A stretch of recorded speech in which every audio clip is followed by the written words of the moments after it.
Hey guys, how are you? This is the July Lioness, and this is Choco Chat for Saturday, September 12th, 2015. And I'm swilling. Woohoo! Yeah, I have never had a decent desk chair in my life. Now I have one. It just came yesterday. I put it together in about an hour. Oh boy, it's so nice. Maybe my back will stop hurting and my hips will stop hurting now that I'm no longer sitting in folding chairs and little wooden chairs and stuff that really wears you out if you sit for a long, long time. And I'm always sitting. This is where I live, right here in front of my computer. So I thought, well, I'm going to finally get a decent chair. I'm so happy because I can also spy on the kids, instead of having to kind of rearrange myself, turn around, I can just go, I wonder what the dog's doing. Oh, there she is. She won't even know I was looking at her. Oh, goodness. So, if you sit at your desk all the time, definitely I recommend getting a decent chair. I got this from Staples. It's made by Lazy Boy. We've heard of them, right? And I think the model was called Bradley. And it comes in, I think it also comes in black. But I didn't want a black chair. That's not my color scheme. My color scheme is aqua and sand and taupe. You can see move my hand here. Taupe. Can you see the taupe band? This way. There. Darla just jumped down so you could see the banding. So anyway, yeah, get a nice chair. This has got really soft arms, and it only took about an hour to put together. They gave you everything you needed. Let's see where I put that thing. Gave you an Allen tool. This is what came in. An Allen tool. Probably good for tuning your guitar too. That. There, let me do it this way, yeah. Stop! And look at this. There. Almost like a corkscrew or something at the top. And they give you, it was really labeled really well. And, see, I have scoliosis, and I've got one shoulder blade that sticks out. So I'm trying to make my shoulders look level in the video here. I'm a little lumpy here. That's kind of better. Okay. Yeah, it was really well labeled. They had all the screws you needed and everything in just one strip of plastic, and each had a sealed pocket. So it was like step J, and they had all the screws you needed for step J and step I, and it was like a 7-step process. So it was like, what was it? Step 6 figure J or something. But anyway, it was really well labeled. I think it was in English and French. You know that when you get instruction booklets, it's like 50 pages long, but it's really actually only 10 pages long because it's in 5 different languages. So if you don't understand what it's saying, maybe you'll get it better if you read the German instructions. No, you're lost. You're stuck. If you don't get the English, you're not going to get it. It's not like it's thoroughly. It's the same set of crummy instructions, but it's in 5 different languages of crummy instructions. But no, these were good instructions, and you can adjust. Well, you can sort of adjust the tilt.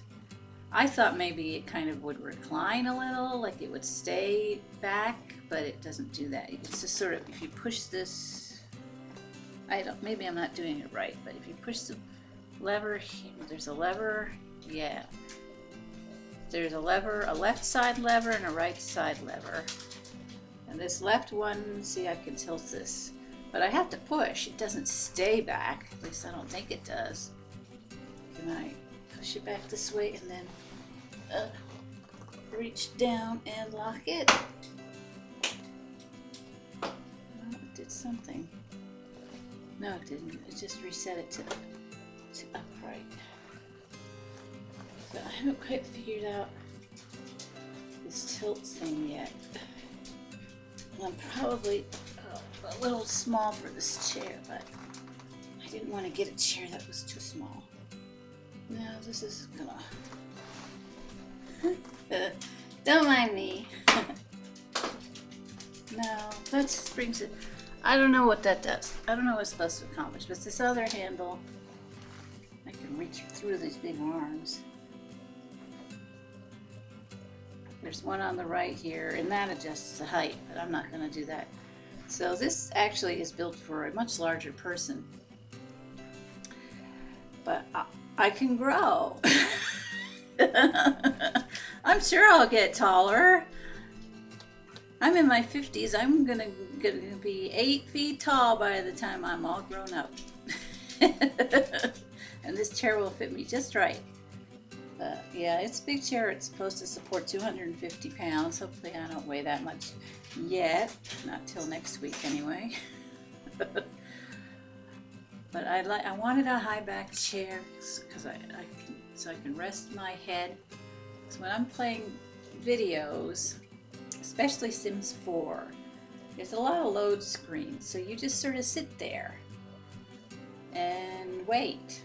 So then I can just put my head back and sort of do this while I'm waiting, you know, or some knitting, or I used to have a computer that was so slow to load that I would keep my knitting beside it.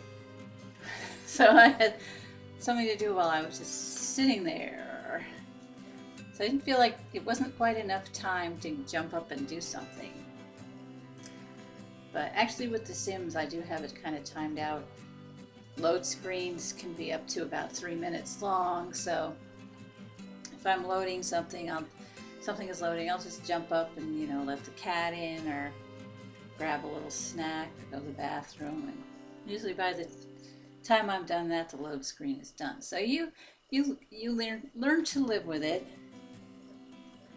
The only other option for the people that make the game was to make it a completely open world, and then you've got lag. So the choice is lag or load, right? I'd rather take load. At least I can live with load.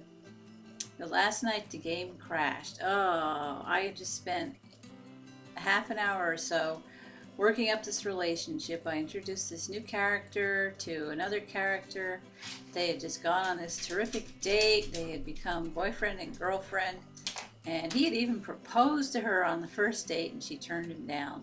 And then he became mortified, which is a terrible thing, because in The Sims, if someone becomes mortified, that means they're embarrassed to death, and literally to death. I mean, Sims can die from mortification. So when I saw that notification that he was mortified, I was scared, but it was okay.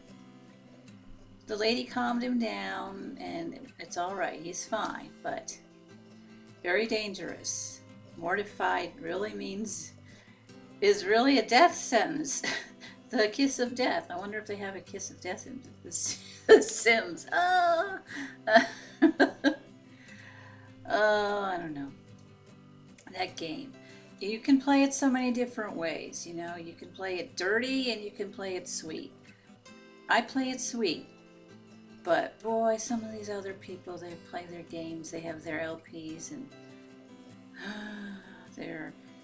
they have really amoral Sims, just committing horrible things, and they'll kill their Sims.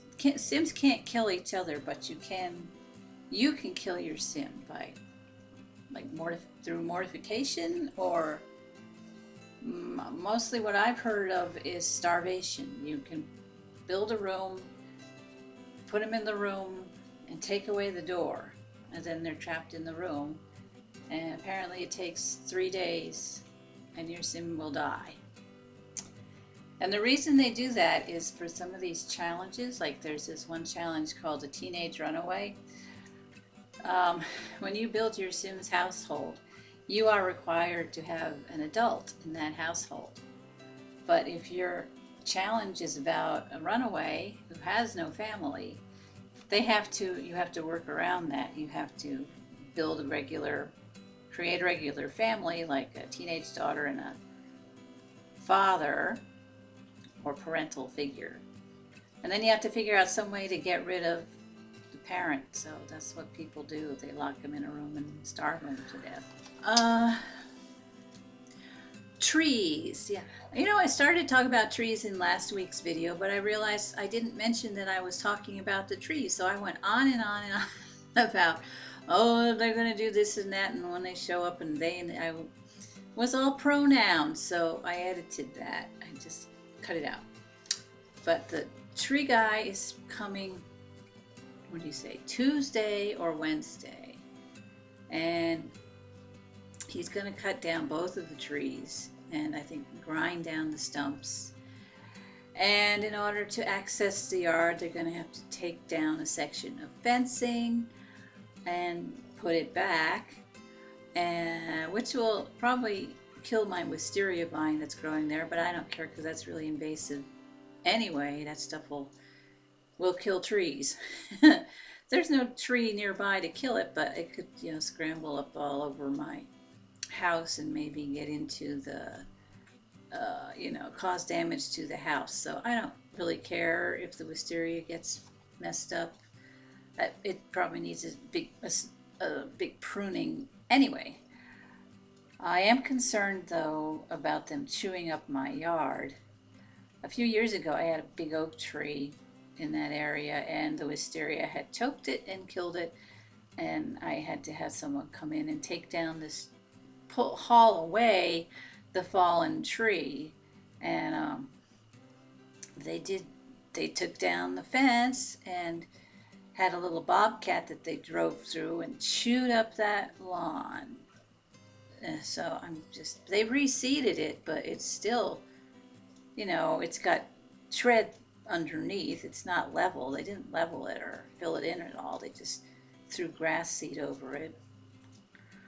I mean, it's just the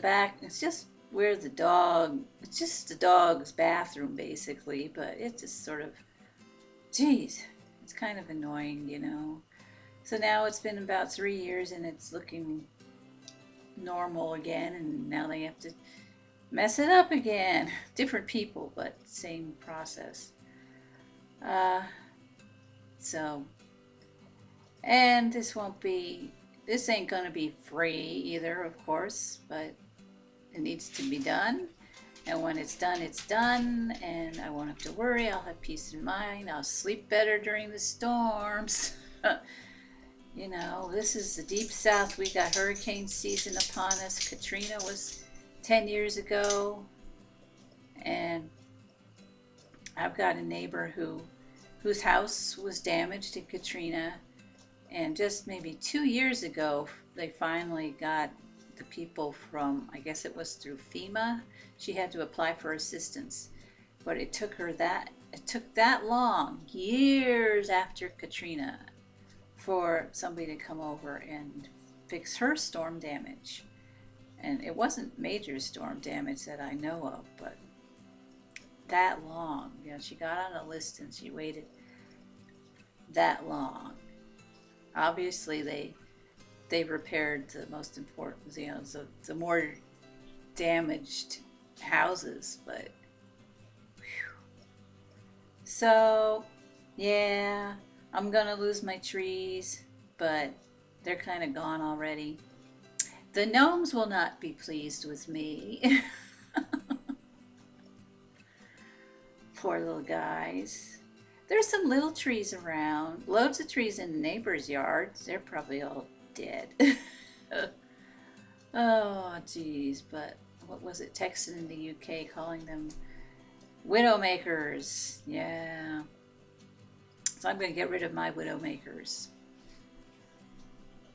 So that'll be a relief. I'll just bring the dog in and we'll stand in the house and watch him do these trees through the window. Maybe I'll film it, I don't know. What I should do is take some pictures of some farewell pictures of my trees. So I am the president now, the president and founder of I can't remember the name. Longhand Cursive. You like that name? Longhand Cursive, old school writing papers. Yeah, that's what I'm doing. That's what I'm putting the hazagrams underneath. So Longhand Cursive has so far 3 products. They are punchies, hazagrams, and renvelopes. So you've seen the hazagrams. These are hazagrams that I decided to mail to myself to see how they navigated the post office. So here's one. It's gone through the process, and I didn't waste money on a sticker. I just stapled the sides, but it looks like it did well. And it wasn't postage due. It was just took one stamp, and it looks good. Yeah, postmarked. I used this one because I didn't fold it properly. So this became a demo. Looks like it got a little caught. The edge of it here got caught a little bit. This is smaller. This is 8.5 by 11 paper, I think. Yeah. And I'm thinking of coming out with smaller ones. But I couldn't decide if I wanted to cut in half a 12 by 12 sheet, so it would be 6 by 12, or if I wanted to do an 8.5 by 11 that folds. And I'm kind of liking this better. So this is a 12 by 12 cut in half, a 6 by 12. And it doesn't have folding. It's just one layer. So this is the other one that I sent through the mail. And you can see it got caught in something there. It's peeling. Paper is peeling back. So I'm not sure what that was, but here you can see that this is just one layer. This is a fold-a note from the 80s, really. It's just a fold-a note. I don't know if anybody but me remembers fold-a notes, so yeah, glad to do this process to test them. I didn't know what I was going to do with these anyway. So hey, I invested 98 cents. Oh yeah, here I'll show you the size difference. So these are the small ones. Would you rather have this one, the brownish one, or the bigger, or this one? I'm thinking I like this. It's sturdier. It got less damaged too.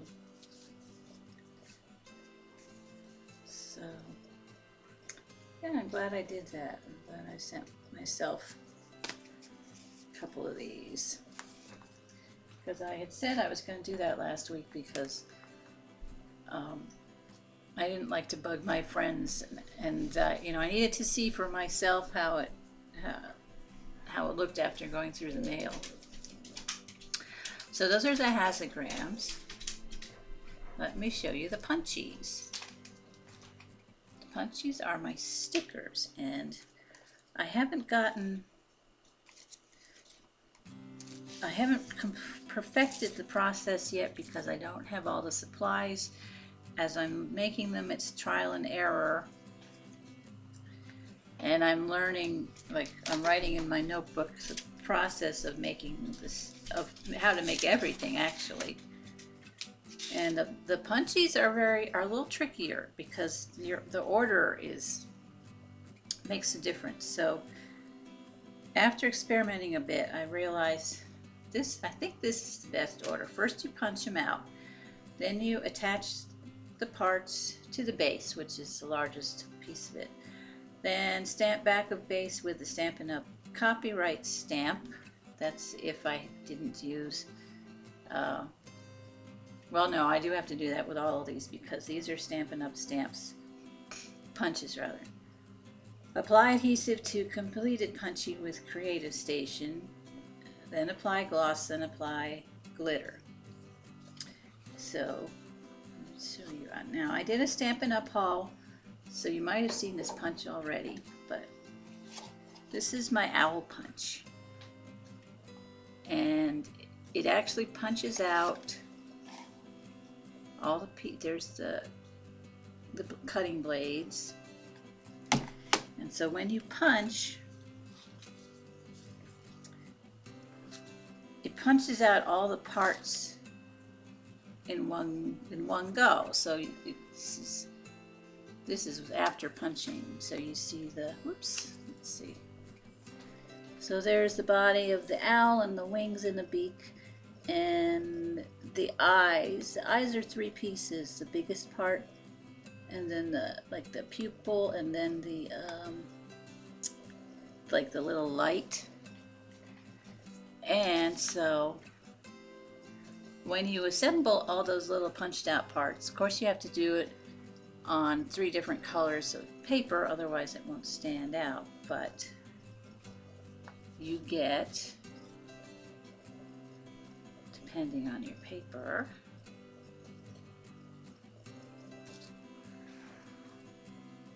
very small, you get these.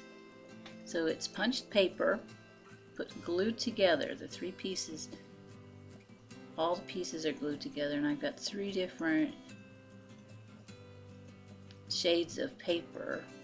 So there's 1. And these already have the backer paper on here. So these are stickers now.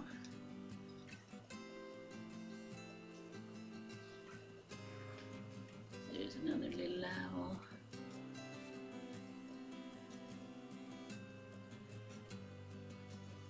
And then this one, I put on a tag.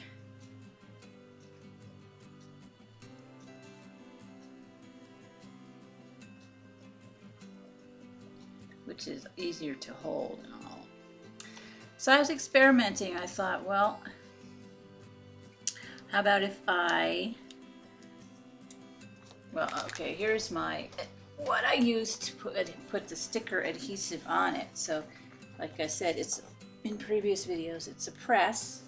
This is a Xyron Creative Station. You may have seen the previous version called the Xyron 900. And what you do is you open up the back, and you can see up in here, there's just a roller, and you just roll your sheet of paper, you feed it in through it, and you crank it through with the crank here, and you come up with,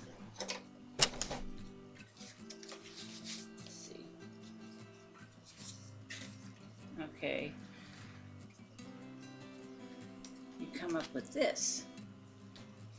It's your paper, and it's got some backer paper on it there, and so you would peel this off and the adhesive is on here. So what I did was I punched them out like that. Well, that's not the best process because yeah, then supposedly you've got adhesive on all of the little parts, but some of the parts are so small, how the heck are you supposed to get the adhesive off of them? I mean, there's this tiny little bitty part of the eyeball.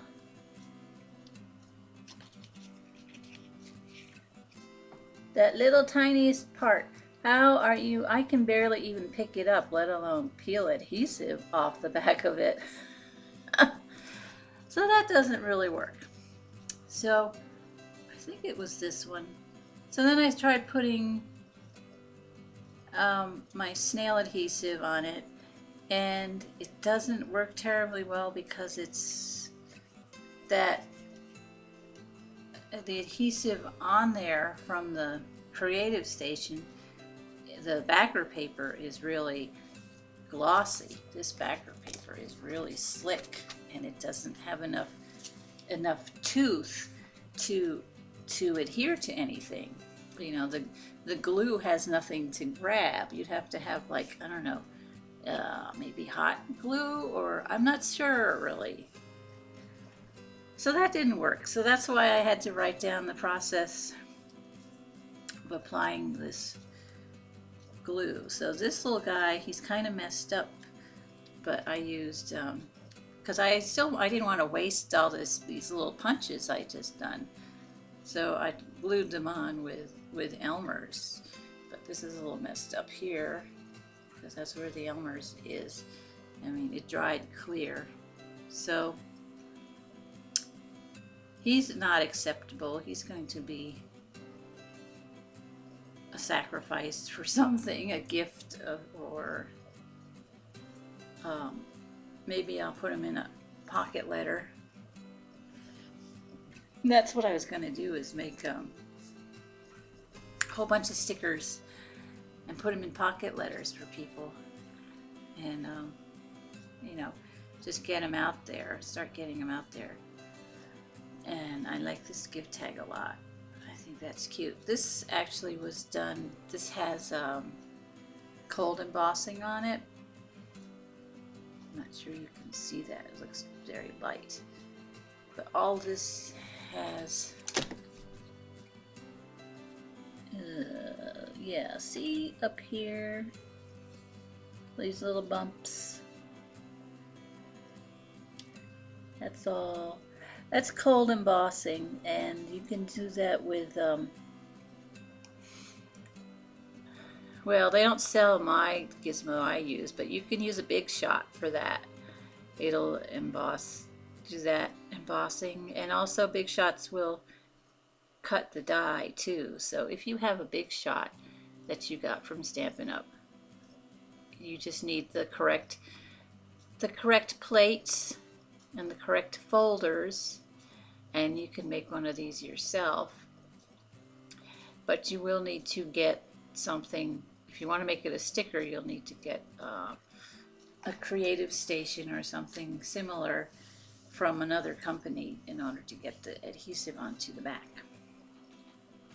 So yeah, those are the hasograms and the punchies, and I'm going to make, if you punchies that coordinate with the hasograms, same color scheme. I have other paper punches aside, in addition to the owls.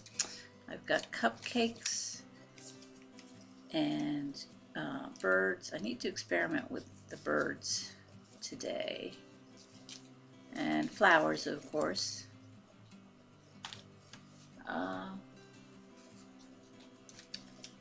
So it's just, you know, it's very trial and error, and then I just experiment, and I write down what works and discard what doesn't.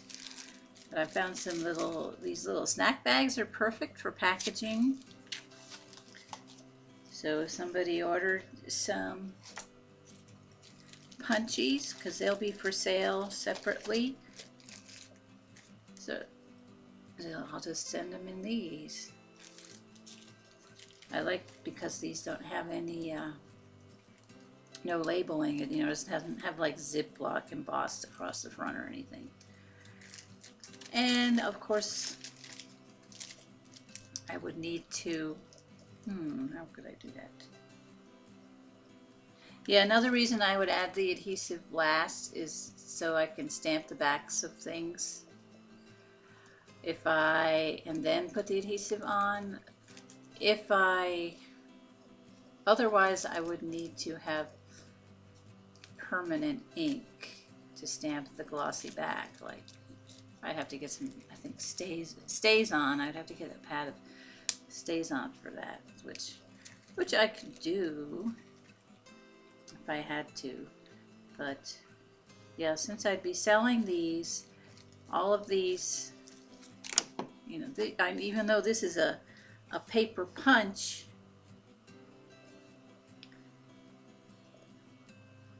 even though it's a punched paper, somebody created this design, and other than me, therefore I'm not about to take credit for it. This is still Stampin' Up! Property, these images. That's how I see it. If you read their angel policy, it just is talking about using their rubber stamps. But I'm gonna play it safe and extend it to all their products. I don't know if I will open an Etsy shop. I don't know. I don't think I'd be producing enough to really make it worth my while to go through Etsy, and there's so much competition on Etsy. So right now I've got a Hazagram page on Facebook, and I've got I just started a longhand and cursive board on Pinterest. And yeah, both of those websites have message systems, so if somebody saw them on Pinterest, you know, they could contact me and ask me about them. So anything else I need to tell you? I didn't write anything down, did I? Sometimes I do, and sometimes I don't. Well, Sandy, my cat, has to go to the vet next week for his shots. Annual shots. And let's see, the new generations. Oh, excuse me. I haven't. I recorded some gameplay of the lemons, but I haven't edited that yet. I'm not getting many views. Maybe like I've got a video that's been up for a week and it's had 6 views. I mean, all of my videos are like that. Nobody watches. And I don't know, I guess it's just I don't know a lot of people. I'm not somebody with 10,000 Facebook friends or anything.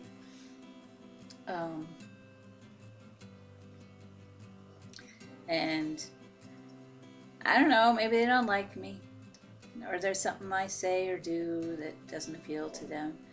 I've noticed that most of the people that do gameplay are college age, so I'm probably, you know, I probably don't appeal much to the college kids. It's a different mindset, you know. I don't do the lingo, I don't do the swearing, I don't do the loud, obnoxious voice. You know, I think I'm pretty laid back. I'm sure I come across as really snobby.